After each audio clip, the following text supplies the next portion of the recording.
হ্যাঁ আমরা পায়ে হেঁটে এখন বাংলাদেশ সীমান্ত ক্রস করে ভারতের দিকে রওনা দিচ্ছি।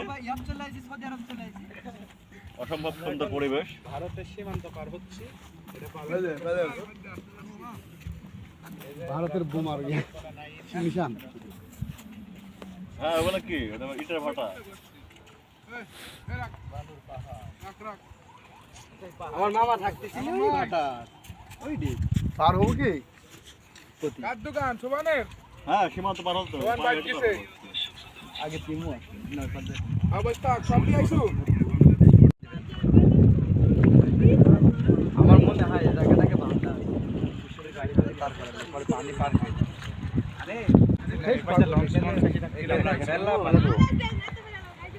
মানে এদিকে বর্ষাকালে গেলে একটু ভালো কত কাটিছে দেখছিস। আছে ভালো কিনা আনিছে কই? আরে ভালো ভালো